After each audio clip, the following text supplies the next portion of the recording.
Hey fish fans, I'm Raina Mermaid, and today I have a special guest. Hi. This is Mermaid Nessie. We're going to be talking today about her journey as a mermaid and also her really awesome accessory line. But before we get started, I'm going to ask you to please like and subscribe. Click the bell if you want to get notified, like she knows the dance.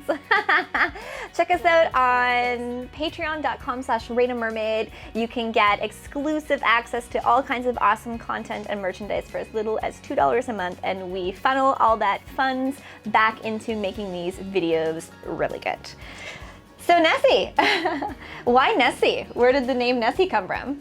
When I became a mermaid, I figured I needed a mermaid name, and I'd always been obsessed with the movie The Water Horse. Oh yeah. And I was really obsessed with the Loch Ness Monster, and I happened to just Google mermaid names, and one of the names that came up was Nessie, N-E-Z-Z-Y, and I was like, I like Nessie better. So that's why I chose my name. I feel like a lot of us mermaids had an obsession with the Loch Ness Monster. Yeah. I was convinced I would see it someday. Our friend Mermaid Vanessa, she's convinced she's gonna find it someday. She looks for pictures. Or and the stuff. Ogopogo. Yeah, or Champ. Yeah. Champ is like one. Yeah, in Lake Champlain. That's funny. So how long have you been a mermaid for? When did you get started? I got started as a mermaid in 2012, and then I joined the Halifax Mermaids in 2013. So in December, I'll be with the company for 6 years. That's crazy! And you got started covering for me? Was that I what got happened? started with the company. Raina had sent me an email and was like, hey, I think I have some mermaid work for you. I had been doing some volunteer mermaid stuff with Mermaid Mimi, who was just starting at the company with you. And you had emailed me and you were just like, hey, I might have some mermaid work for you. I'd like to audition for you. And the day of the audition came and you were sick. Oh, yeah, I had an endo attack. Yeah, so you had sent another mermaid out, and Sean came, and mind you, a little context, I was 17 years old at the time, like just turned 17. Sean showed up at my house, got out of the car, met my parents, and reassured him that he wasn't some creepy man trying to lure in young girls to be mermaids. I forgot all about this. And you made me a card or something. I remember. Yeah, I sent you like a little present. Yeah, I remember lying on my couch with a hot water bottle, dying from cramps, and just being, Sean, is she okay? And he's, yeah, she's fine. Yeah, me and the other mermaid worked a birthday party. At the birthday party, there was this massive water slide. I was joking around, oh, I really want to go down the water slide. I really want to go down the water this slide. video's on my YouTube. I'll put it as a suggested video at the end. Sean was, oh, well, I'll carry you up there. That's like, a lot of work. He was like, no, it's fine, I can do it. He carried me all the way up to the top of the water slide, up like 6 flights of stairs, filmed me trying to go down, and of course, I didn't slide down. I got stuck right in the middle and had to awkwardly scooch. So that was my first impression that I made with you guys. It was great. We hired her right away after that. And yeah, you hired me before you even met me. Sean had met me, so Sean vouched for me. Yeah, we were just, yeah, she's good. And you made your first mermaid tail, and we're gonna show some pictures and video of it. But can you tell us a little bit about it, the design and learning to make it? At the time, there wasn't a whole lot of research about the methods that I used, so the tail itself is actually made out of neoprene and window caulking, which, disclaimer, super bad for you. Do not do that. Yeah. But at the time, none of us really knew the effects of that. That was the information. And that's how people made tails. And so I had gone on Burn Network, and Mimi and I had done lots of research, and her husband went to the home hardware and got like a big box of DAP, and I ordered neoprene from the States and paint from the States because I had to use the auto body paint and mix it with the caulking. Createx? Was that Yeah. what it was? Yeah. Oh my God, that's back in the day. I know, I feel so old. We were using Createx in 2009. Yeah. I had to paint it with Createx. And so I basically had to smear the window caulking all over the neoprene. And then I took this metal grate to make the scales. Yeah. And Mimi and I all did this all in my dad's garage.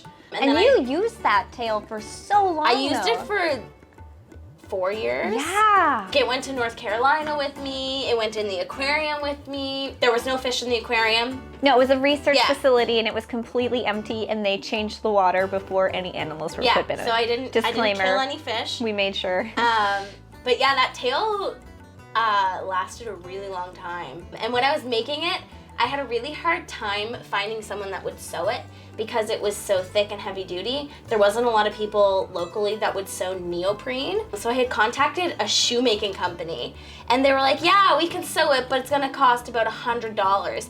And at the time, I was 17 years old. I had a summer job as like a student working with the Recreation Association. I didn't have a whole lot of money. Yeah, so I wasn't gonna pay is a lot. $100 for somebody to sew my tail. So I kept looking around, and then someone suggested to me a woman who goes by Fox Point Sewing. Hi, Tatiana. She watches a lot of mermaid stuff, Yeah. so she might be even watching this. She made some of our kids' tails for us back in the day. Yeah, so I came across her, and she was absolutely, this is an easy job, and everybody had convinced me that it was this difficult thing to do, and she was just absolutely not, and she was absolutely fascinated by it. And she did it with a serger or something. Yeah, Like and it took her maybe 30 minutes to do. So I had pinned it all, and she had sewn it all, and funny, window caulking is pretty sticky, so when I put the two pieces together so that it could be sewn and then flip right side out, yeah. I didn't know what to put on it to make it not stick, so I covered it in flour. Hey, that works. Baby powder, flour, cornstarch. After it was sewn together, I had to hose it off. So I just had her sew the sides, and then I stuck my monofin in, and Mimi actually sewed the bottom of it. Oh, yeah. And then I just kind of blended it all with Yeah. paint, and eventually as I got older I glued like rhinestones and stuff to it. You young folks have no idea how, all you new folks, you have no idea how good you have it. I like the old mermaid here. Yeah. Yeah, but it was crazy. So looking back on your mermaid career, are there any instances that just jump out at you as sort of like some of your favorite moments or memories or? One of my favorite memories was actually just before I joined Halifax Mermaid. It was right after I had finished that rainbow tail. Oh yeah. Mimi and I contacted Ronald McDonald House. So those of you who aren't local to Canada, you No, know the Americans I think have Do they have Ronald McDonald House? I think so. So Ronald McDonald House is a house where, a charity, but they have rooms and they have houses for sick children and their families to stay when they're in the hospital. Yeah. So if families are traveling from really far away, they have a place to kind of call home. And so they have a Ronald McDonald family room in the Children's Hospital here in Halifax. And I contacted them and was, hey, I'm a mermaid, I have this mermaid tail, I have a mermaid friend, can I come in and visit some kids? And they were like, yeah, cool. And so I did one visit by myself, and then the next one that I did, I brought Mimi with me. While we were there was a mom that came into the room, and she was, oh my goodness, my daughter would love this. She's in the PICU, the Pediatric Intensive Care Unit. She would love to see this, can I take a picture? And Mimi was kind of, oh, well, if you can get us in there, one of us would gladly go in. And Mimi and I kind of looked at each other, and we kind of decided who wanted to do it. Once the nurses gave us the okay, and I decided to do it, and I kind of pooped my pants a little because I was just like, this is going to be intense. Like, I knew it was going to be intense. Yeah, I've done visits like that too, they're hard. Yeah, so I went in, and Did you have to wear a mask and a little thing? no, or- they didn't yeah. make me wear a mask or anything. Okay. But I went in, and I had little mermaid necklaces, and I went into this little girl, and she was just sitting in her bed, and she was really quiet. And then as soon as I came in, she like lit up like a Christmas tree, and she was super excited. And so I visited with her for a little bit, and then some of the other parents were coming up to me. They're like, oh, can you come see my son? Can you come see my daughter? So I visited with a few children in there. And then as I'm going out, I was swarmed by nurses. Literally probably 9 nurses swarmed me and were like, can I touch your tail? Tell me more about this, and blah, blah, blah, blah. So that was probably like my most fun memory, early memory of mermaiding. I really like when we won the $10,000 and took a picture Yeah, of the remember check. that one time we won $10,000? That was also really cool. We were holding the check, and then that summer we went to PEI and we got all those pictures in the tails, and that was pretty fun. The Mermaid Convention obviously was a big thing for me. So I had never traveled outside of Canada. The only time I had ever been on a plane was a half-an-hour trip to Newfoundland. I made her claim her candy at customs because like my uncle's a customs worker, and he's like, if you don't claim your food, even if it's something dumb like that, they can hold you on it. And then the guy get annoyed that she claimed it, and I'm like, well, I don't know.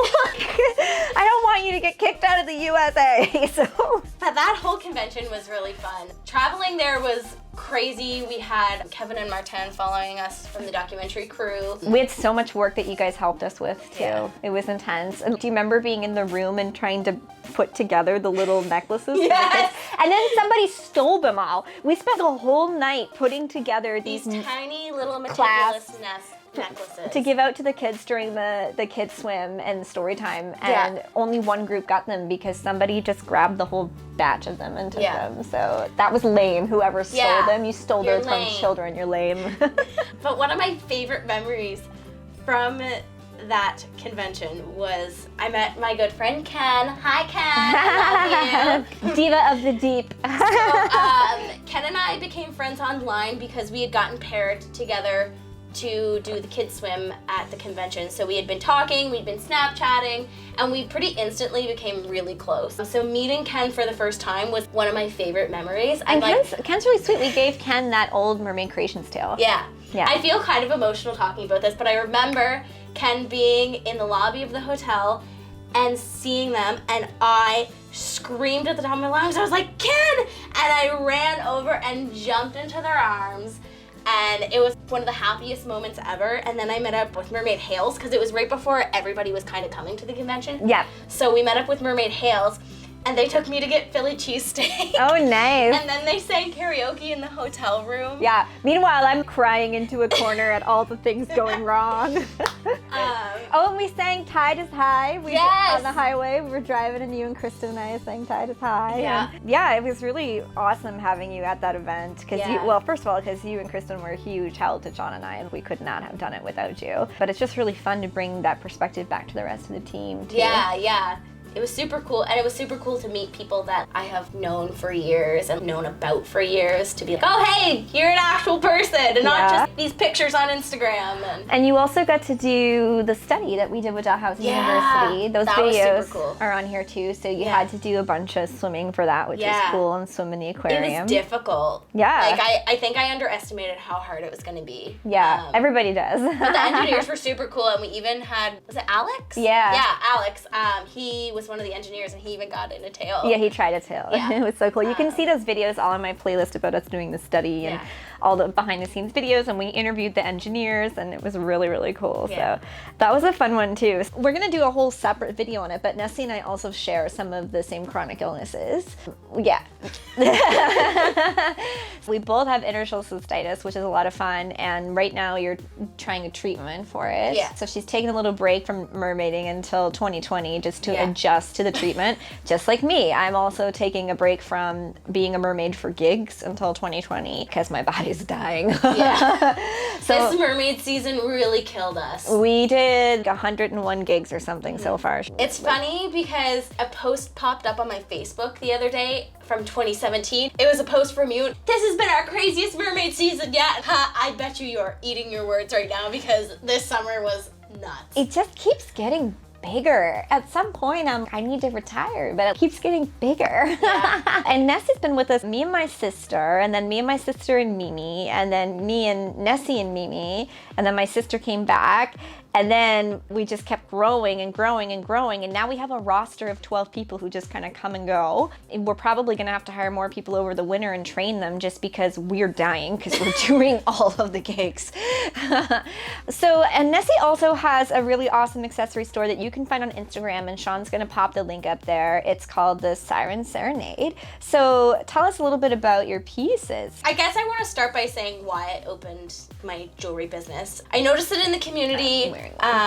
There wasn't a whole lot of custom work for jewelry. And you've always made jewelry and hair clips and stuff. Yeah, so I've always been really crafty. I used to do a lot of beadwork when I was younger, actually. And then my grandmother, when she went into a nursing home when I was a teenager, she took my bead stuff and she did it. And she actually used to always make me mermaid jewelry and send it out with my mom when she visited. I remember, yeah. But yeah, so that was kind of what inspired me to start the company. I wanted people to be able to access like beautiful things. And custom, not just pre-made. Custom, yeah. Because I found there was a lot of elitism in the mermaid community as far as getting a hold of some certain accessories. So I wanted people to be able to access pretty things. Tell me about some of these pendants. You were telling me about this one earlier. Yeah, so this was one of my early necklaces. So this one was made for Mermaid Atlantica. I actually made it for a birthday present.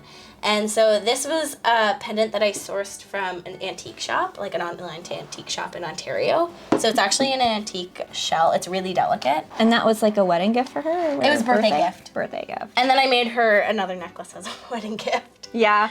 This is the gifts when you work for Halifax Mermaids. Everybody shares their unique talents, and Nessie is always making us stuff. It's nice. And then this was My birthday gift. your late birthday gift. No, it was pretty close to my birthday. Was it? Yeah, it was pretty close to my birthday. Because we worked a gig on my birthday. Oh, yeah. And I wore it for the gig. Oh, yeah. Yeah. So yeah, it was your birthday gift. So it was right when I had designed your tail too, which we just unboxed. Yeah. So I made it to the colors. And so this is a bone carved octopus pendant. And I had the octo top, and now Finfolk have the octo circlet, so I have the whole octo look. I call my top my octo booby. I love this one because I love the iridescentness. The rest of these pendants are all kind of interesting because you actually made these pendants. Yeah, so I kind of moved away from pre-made pendants and started finding different molds that I liked and experimenting with pigments and resin. The light just bounces off that. It reminds me a lot of opal, like opal light. And it's funny because this pigment that I use is actually the same pigment that's on your purple necklace, just on a different color base. Yeah, and you do a lot of upcycling with this stuff too, don't you? Yeah, so actually the beads on this necklace, these were shell beads that I had found at a thrift store. I love that gradient. So that's something new I've been Is this a experimenting client's? with. Yeah. Oh, man, I want to buy it. I'm jealous of you, whoever. So that one actually belongs to my friend, the floral fin, Mermaid Magnolia. Magnolia, I want to buy it. So I had made her a Nautilus necklace too, and so this was the second necklace that I had made her. It's so gorgeous. Yeah. Yeah, I love that gradient so much. You're the first person I've seen who's been doing the gradient thing. Yeah. That's really cool. And then this is mine that I have all of my Mertailor fabric fins, Raina 10 for 10% off. All my Mertailor fabric ones, and I've basically been getting Nessie to make me a necklace for each one of them because I love wearing them. So I just asked her, can you take the colors of this tail, which is my Paradise Betta, and asked her if she could just make one to match it, and this is what she came up with, and I'm so deeply in love with it. We don't have it on the video here, but I also have a purple one that I've worn in a few things and I've shown on Instagram and stuff that matches my purple tail, and you're gonna make me one for my new silicone tail too, right?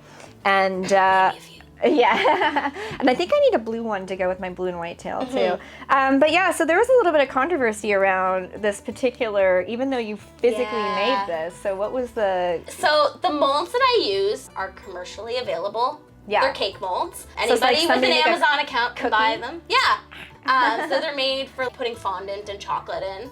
Pretty much anybody with an Amazon Prime account can get one.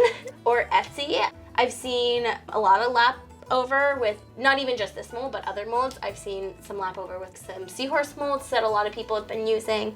But this particular mold was used by a quite well-known tail maker. For the sake of professionalism, we won't get into who it was. But the thing is it's publicly available, and you, trying to be respectful and polite and professional, you actually contacted. Yeah, so I contacted the person who used this also. Who was not the first person to use it. Yeah, despite who was claims. not the first person to use it. But I did contact her and was, hey, I own a small custom jewelry business. I'm just wondering, I found this mold. I know you use it too.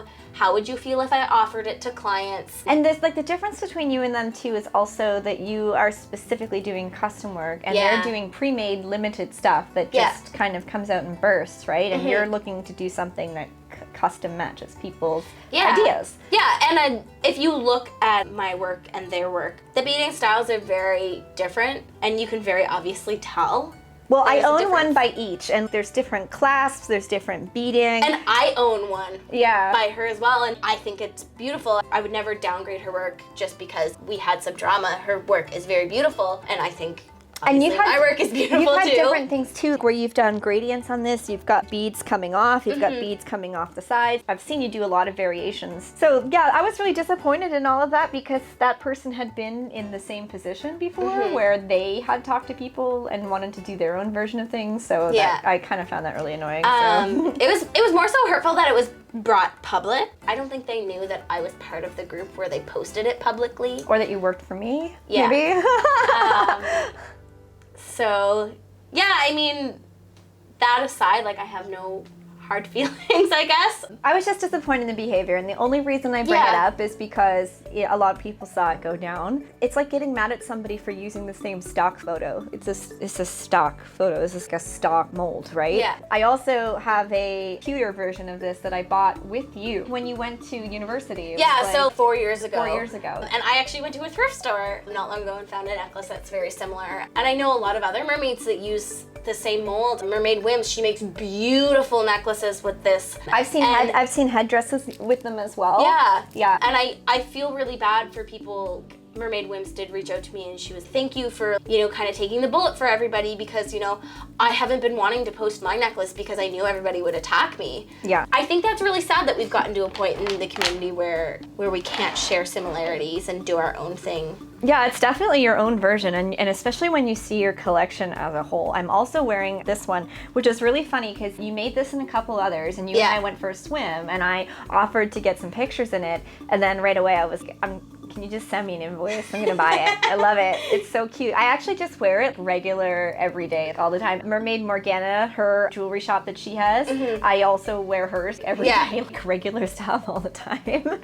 So yeah, I think it's really great that you've branched out to do this, and it's not like you're taking business from them. They sell out in like 5 seconds. I'm a small business. I operate out of my kitchen counter. I'm one person. I'm not pumping out necklaces like crazy. Yeah, no one's getting rich off of mermaid necklaces. Especially with custom work, clients often come to me with specific ideas and I try to cater to those as much as possible. Yeah, I love mine so much. I love the sea glass. I love the beading and the shape of everything. I love the details of the rainbow jewels because they match, the crystals match my tail. And because it's orange, it goes with a lot of my other orange tails, but then it's still unique to the fabric tail. There's so much detail in that gets missed when somebody just takes a quick glance. I've seen you string these beads out. I've seen you line them out on your little thing that you do. Yeah, it's a lot more work than people think. A necklace can take me, as far as doing the pendant, that can take me about an hour.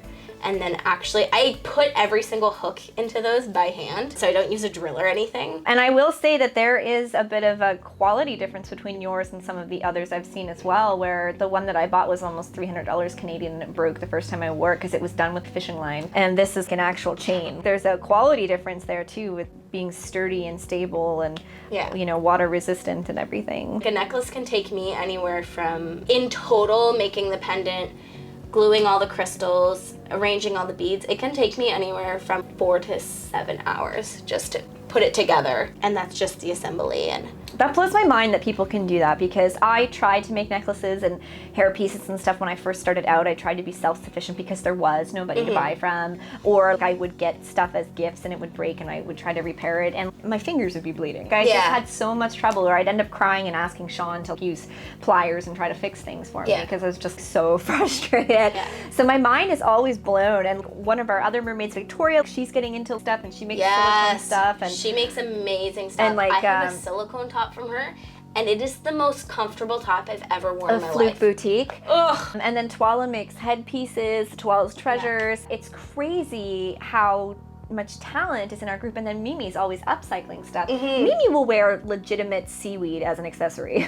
She's not joking, and she will eat it out of her hair. She'll just put it on her head like a way the kids think it's so funny. So. Mimi is a method actor, so there's a method to her madness. Yeah, she's so into it. But I'm just so glad that you stopped by. I really just wanted my fans, I want them to start to get to know my team a little bit better. So thank you so much for visiting with Mermaid Nessie and I. Check back again. Please like and subscribe. Hit the bell if you want to get notified in your email. Definitely check out the Star the Serenade on Instagram. You're closed for commissions right now. For custom commissions, I have a few things up my sleeve. I might have a few pre-made things because I'm kind of experimenting right now with a few new things. So I may have a few pre-made items up. Back open in 2020. 2020, yeah. I'll be back open for custom commissions in 2020, and I still have a few clients who are waiting on their custom commissions, so I'm going to be working on those over the next month. So I'll still have content coming out on my Instagram, I just won't be open for custom orders.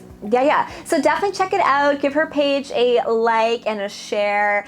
Consider commissioning something in the future, buying one of her pre-made stuff because you're going to love it. It's really beautiful quality, really amazing stuff. And who does this belong to again? This Mermaid Magnolia. You're so lucky, girl. Because I could have pulled rank. I could have been like, look, girl, I'm your boss. No, it's beautiful and you're going to love it. It's gorgeous. It's gorgeous. I'm very jealous. All right, best fishes.